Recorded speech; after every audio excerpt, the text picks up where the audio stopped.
बिहार विधानसभा चुनाव को लेकर राजनीतिक सरगर्मी तेज हो गई है, जिसके चलते बिहार प्रदेश के तमाम पार्टियों के नेता एक्टिव मोड में आ गए हैं। अब फिर से नेताओं के दल बदल का सिलसिला जारी हो जाएगा। ऐसे में कांग्रेस ने अपना पहला दांव चला है, जिसमें उसने सबसे पहला टारगेट बनाया है लालू यादव के गृह जिले को और एक कार्यक्रम करके हमला बोला है, जिसका नाम था कार्यकर्ता सम्मेलन सह मिलन समारोह। इस कार्यक्रम के जरिए कांग्रेस ने सभी पार्टियों के नेताओं को टारगेट करने की कोशिश की। इस कार्यक्रम में कांग्रेस सभी पार्टियों के नेताओं को एक खास संदेश देना चाहती थी, जिसमें शायद वो कामयाब भी रही। तो चलिए आपको बताते हैं इस वीडियो में सब कुछ विस्तार से कि आखिर क्या कुछ हुआ था इस कार्यक्रम में और कैसे कांग्रेस ने किया सभी पार्टियों के नेताओं को टारगेट। साथ ही आपको बताएंगे कि कांग्रेस की बिहार को लेकर क्या कुछ राजनीति चल रही है। नमस्कार, आप देख रहे हैं द हिंदी टॉप। मैं हूं आपके साथ उपासना सिंह। आगे बढ़ने से पहले आप हमारे चैनल द हिंदी टॉप को सब्सक्राइब करें, बेल आइकन दबाना ना भूलें ताकि आप तक पहुंचे हर खबर सबसे पहले। बिहार में आगामी विधानसभा चुनाव को लेकर सभी पार्टियों ने अपनी तैयारियां शुरू कर दी है। अब हर पार्टी जनता को अपने कामों के बारे में बताती दिखेगी। कोई पार्टी पहले कामों को गिनवाएगी तो कोई आने वाले समय में काम करने का वादा करेगी। अब इस कड़ी में कांग्रेस ने तो अपनी पहली चाल चल भी दी है। कांग्रेस ने गोपालगंज में जिला स्तरीय कार्यकर्ता सम्मेलन सह मिलन समारोह का आयोजन किया। इस कार्यकर्ता सम्मेलन में पार्टी के प्रदेश अध्यक्ष अखिलेश कुमार सिंह सहित प्रदेश स्तर के कई नेता शामिल हुए। आपको बता दें कि शहर के अंबेडकर भवन में इस कार्यकर्ता सम्मेलन का आयोजन किया गया था, जिसमें पार्टी ने दूसरे दलों से भी लोगों को शामिल होने का न्योता दिया था और सभी लोग शामिल भी हुए। इस सम्मेलन से पहले थावे में पार्टी कार्यालय का भव्य उद्घाटन किया गया था, जिसे पूर्व मंत्री व पार्टी के प्रदेश अध्यक्ष अखिलेश कुमार सिंह ने किया। सूत्रों की माने तो कांग्रेस विधानसभा चुनाव से पहले लालू के गढ़ में अपनी स्थिति को मजबूत करना चाहती है, जिसके चलते पहले तो कांग्रेस ने बिहार विधानसभा चुनाव को लेकर सभी कार्यकर्ताओं के साथ अहम बैठक की थी, जिसमें पार्टी के समस्त नेताओं ने सुझाव दिया था कि उन्हें यहां पर कार्यक्रम करना चाहिए, जिससे वो जनता को अपने वोटों को लेकर जागरूक करेंगे। और शायद कांग्रेस का कार्यकर्ता सम्मेलन समारोह काम भी कर गया। कैसे, चलिए आपको बताते हैं। इस पूरी राजनीति को समझने के लिए पहले तो हमें ये समझना होगा कि इस कार्यकर्ता सम्मेलन में किसने क्या कुछ कहा है और वो जनता को क्या संदेश देना चाहते हैं।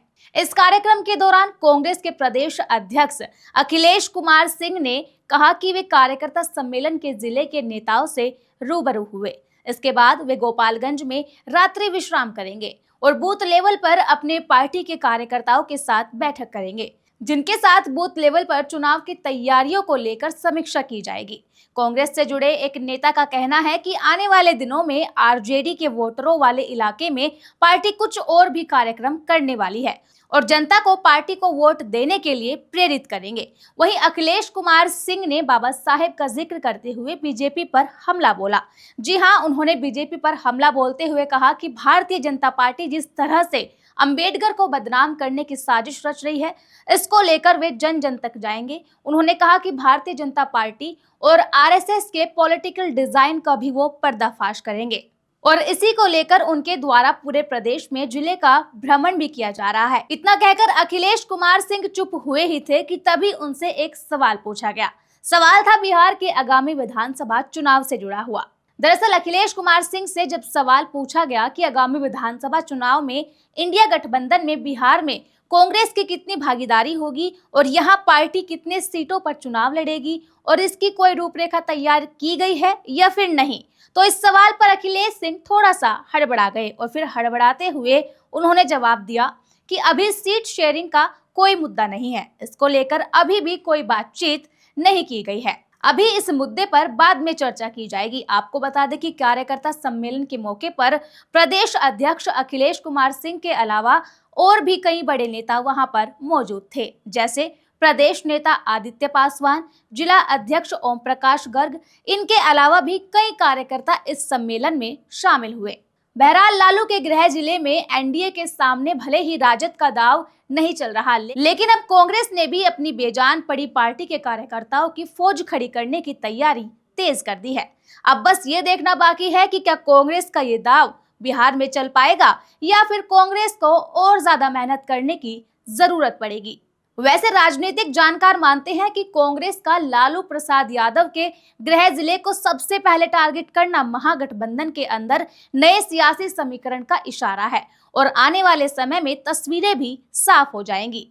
अब लालू प्रसाद यादव आने वाले समय में कौन सा राजनीतिक दांव चलेंगे ये कहना मुश्किल है, लेकिन फिलहाल जो राजनीतिक तस्वीरें उभर कर आ रही हैं उन्हें देखकर तो यही लगता है कि अब तक कांग्रेस के साथ दांत काटी रोटी वाली दोस्ती को छोड़ने के लिए लालू प्रसाद यादव तैयार है, क्योंकि लालू प्रसाद यादव ने साफ तौर पर कह दिया था कि इंडिया अलायंस की कमान ममता बनर्जी को मिले तो आरजेडी उनका समर्थन करेगी, जिससे ये बात तो बिल्कुल साफ है कि राहुल गांधी की अगुवाई करने की क्षमता पर लालू प्रसाद यादव और तेजस्वी यादव को अब भरोसा नहीं रहा। लेकिन सवाल ये है कि क्या वाकई में ऐसा ही है या फिर इसके पीछे कोई और राजनीतिक चाल है।